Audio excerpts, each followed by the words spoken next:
Hello everybody, this is Sierra from Sierra T Designs and I have a new card for you guys. I hope you'll enjoy and let's jump right into the making. So to start, I do already have my cardstock cut down and I have printed out the image onto my cardstock. I have a piece of 80-pound Neenah Solar White cardstock for my panel and I have it cut down to 5 1/4 by 4 inches. And I'm also going to have a black mat and a white A2 base, and the A2 base is the 5 1/2 by 4 1/4, and my black mat will be 5 3/8 by 4 1/8 inches. Just so you guys know what I've got my cardstock cut down to. Alright, so getting into the coloring right away. So I did want to do a rainbow color out with my Copics, and here you can see that I'm going to go through the colors, and I'll name you the colors as we go here. So I started with RV06, and then I moved on to R24. I have YR07. However, I am going to change that later because there wasn't a lot of color difference between the YR07 that I used, which was going to be my orange. So I'm going to change it to YR16 later, but I did use it when I started my mandala coloring. And then I'm going to use Y06, YG07, G16, BG45, B24, BV13, and V05. And that's going to color in the whole of the image as we go. And I'm just kind of doing little sections of the mandala as we go through the coloring, and each little section kind of gets colored one of the shades of the rainbow. And then when I hit all of my colors, then I brought back in whichever colors I started with and then kept going. So this image is from Clair, the Clair Designs. It's called Mandala Love, and it is a digital stamp set.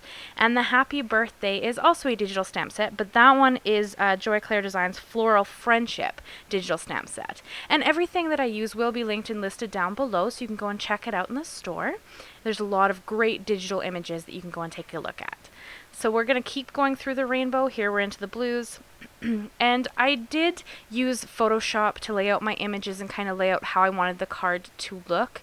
If you guys ever want a tutorial on that, I can absolutely add it. I generally don't, just because everybody kind of uses their own software to make their digital images look the way they want them to be. So I kind of just lay out my images and then print it out, and then we just do some really fun coloring. But if you're ever having any issues or any concerns about laying out your digital images, there are some wonderful videos on here using digital images, so you can always go check those out, or you can just ask me any questions you have in the comments below, and I'll keep an eye out to answer them for you. So you can see we only did a really small section with the purple, so we are going to use it again here in a little bit. But we've now moved on to BV13, and you don't have to do this in a rainbow. I just thought that it lended itself really well to rainbow coloring. You could absolutely do this in a grayscale or shades of one color. We'll do like a monochromatic look. It would look stunning. If you've ever seen any of my videos, you'll know that I love rainbows. That's one of my favorite colors to use on almost any card. If you've seen my last card on this channel, actually I used rainbow to color in the birthday presents. But my next it'll be a digital image, but my next card will actually not be rainbow. I promise this is probably the last one for a little bit, just because I do it a lot, and there are so many other color combinations you could do, so you don't need to do it this way. But I love it, so I tend to go back to it when I Copic color. But yeah, you could do so many different color combinations on these mandalas and they would look stunning. So we're just going to jump back into the pink there. So we've gone back to the color we used in the beginning, and we're kind of finishing it up. So you did see here in a second, I'm going to bring in an orange, and it's going to be a different color of orange. It's going to be the second orange. So I'm at the R24. And then when I jump back in with the orange again, because we've repeated our colors, I'm going to jump in with YR16 instead of the YR07. Because if you look at the center of my mandala, it looks very, like the red and the orange are very similar in color, whereas now you can see the orange is quite a bit different. So I did go and pick out a different orange for the second time I colored this. And this is sped up about 4 times as fast as I color. I don't color this fast. I wish. Ooh, that would be exciting. But I don't color this fast. This is just me speeding this up so that we weren't sitting here for many hours watching me color in images. But I did leave in all the coloring because that's pretty much what we're doing on this card. And I just wanted to show you what colors we used for the rainbow in this coloring, and then we're going to do an outline in a gray so that it kind of stands out a little bit. And I did try to go over the original orange that I used with the brighter orange, but of course the darker orange, you couldn't see it. So it didn't really do anything, it just went on top and did pretty much nothing. So you can't even tell. So here I have taken 2 of my grays. I have N1, which is what I'm currently using to outline the image, and I'm going to go back in with N0 and just pull the color out a little bit more.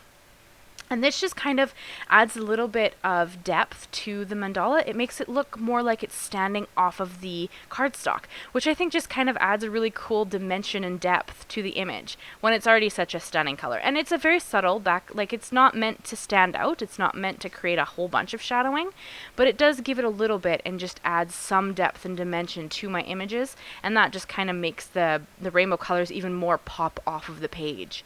So I like to do that. You wouldn't have to. This is an extra for sure, but I just love how it looks. And then I'm going to take my Nuvo Deluxe glue. I'm going to use it to glue it down to the mat that I spoke about earlier. And I always pre-cut all of my cardstock. The only time I generally show you is if I'm doing a slimline card and it's a more of a different size. But otherwise, I pre-cut my cardstock before I start making my card, just because I find that works better for me and how I work, and then I know what I have to work with. So here I just took a few of the Essential Jewel Mix from Pink Fresh Studios. These are the dark crystals in there. I'm not sure of the exact name, but I will have it linked down below. And here I'm going to give you a quick look at it. And that is my card, guys. I hope that you loved it. I hope that you will give this a try and check out those digital stamps because they are stunning.